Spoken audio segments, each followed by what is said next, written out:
मागच्या कवितेवर जे प्रेम दिलं त्यासाठी मी तुमचा आभारी आहे। खूप साऱ्या लोकांनी कॉम्प्लिमेंट दिल्या, पर्सनली मेसेज केले, कॉमेंट केल्या की चांगलं लिहिलं, तर त्याच्यासाठी मी म्हणजे सगळ्यांचा आभारी आहे। आणि आजची जी कविता आहे म्हणजे जी आपण मागची लिहिली होती की उपाशी पोटी लढतोय राजा, त्याच्यावरती पूर्ण सिच्युएशन दाखवली होती की कशी सिच्युएशन चालू आहे सध्या महाराष्ट्रामध्ये आरक्षणाबद्दल, मराठा आरक्षणाबद्दल सिच्युएशन वगैरे कशी आहे, तर ती कवितामध्ये मांडण्याचा प्रयत्न केला होता मी।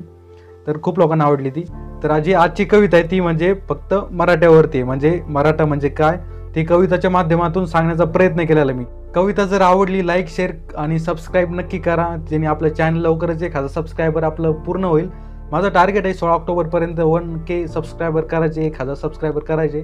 त्या दिवशी बर्थडे आहे माझा, बघू टार्गेट कंप्लीट झालं तर एन्जॉय करा। मराठा म्हणजे वीरांचा साठा, मराठा म्हणजे शत्रूंचा घाटा, मराठा म्हणजे विजयाच्या लाटा, मराठा म्हणजे उभ्या महाराष्ट्राचा वाटा, मराठा म्हणजे शेतकऱ्याची व्यथा, मराठा म्हणजे राजांची कथा, मराठा म्हणजे बंधुत्वाची जाण, मराठा म्हणजे स्त्रियांचा मान, मराठा म्हणजे 18 पगड जातींचा डाटा, मराठा म्हणजे तू आणि मी जातीच्या बंधनात अडकवले फक्त नेत्यांनी।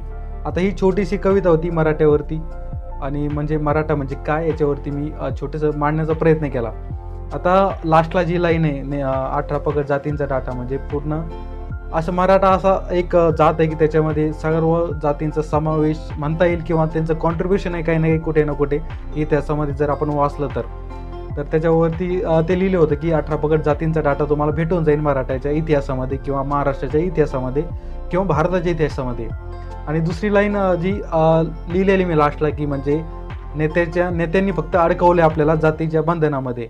आपण फक्त नेत्याची जात बघून त्याला वोट करतो, त्याचे काम बघून आपण करत नाही, तर ते आपल्याला कुठं कुठं चेंज करायला पाहिजे। ज्याचं आपण प्रोग्रेस बघतो म्हणजे जे आपले आसपास काम करतात त्यांना वोट द्यायला पाहिजे, असं माझं पर्सनली मत आहे। बाकी तुमचं वेगळं असू शकतं। तर लास्टला परत एक छोटंसं कडवं लिहिलं होतं मी, ते पण वाचून दाखवतो।